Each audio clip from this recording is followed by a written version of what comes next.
স্কুলে যেতে পারবে না, মানে একবারে চুপচাপ ছিল কিছুদিন, চুপচাপ থেকে তো যেতে পারছে না, বাড়ি থেকে না বেরিয়ে একটা জীবনযাত্রা নির্বাহ করা একটা কঠিন পরিবেশ পরিস্থিতির মধ্যে পড়েছিল।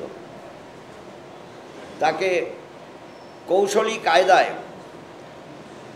নৈতিকতার মানদণ্ডের বিচারে কোন নৈতিকতা এটা বিচার করতে হবে, তৃণমূল নেত্রীকে বলতে হবে এটা কোন নৈতিকতা। সব ক্যাম্পেইনের সঙ্গে এই জিনিসপত্রের দরদামের প্রশ্নটা থাকবে, একই সঙ্গে সাম্প্রদায়িকতার বিপদের প্রশ্ন থাকবে।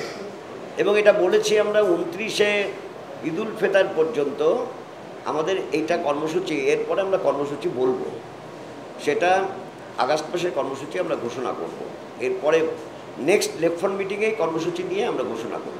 পাবলিকলি একটা কথা বলতে হয়, পাবলিকলি কথাটা বলে মিডিয়ার জন্য। ধরুন কালকে কিছু প্রিন্ট মিডিয়া এবং আজকে কিছু ইলেকট্রনিক মিডিয়ায় শুধু এই ক্যাসেটটাই শুনতে পাওয়া যাবে যে অপরাধ করলে শাস্তি দেওয়া হয়। এটা এখন টিএমসির ঢাক পেটাতে হবে, সরকারের ঢাক পেটাতে হবে, সরকার কত গণতান্ত্রিক এটা মানুষের কাছে প্রতিষ্ঠিত করতে হবে।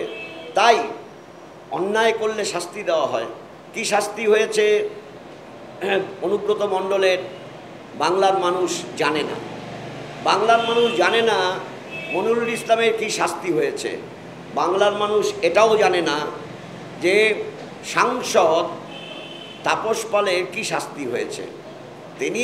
তার একটা শাস্তি হয়েছিল, বেলভিউ নার্সিংহোমে শুয়ে থাকার শাস্তিটা হয়েছিল। সেটা যদি শাস্তি বলেন হ্যাঁ শাস্তি হয়েছে, তাহলে এটা বলা উচিত ছিল, হ্যাঁ আমি তো শাস্তি দিয়েছি, আমি বেলভিউ নার্সিংহোমে ভর্তি করে রেখে দিয়েছিলাম, যাবি না।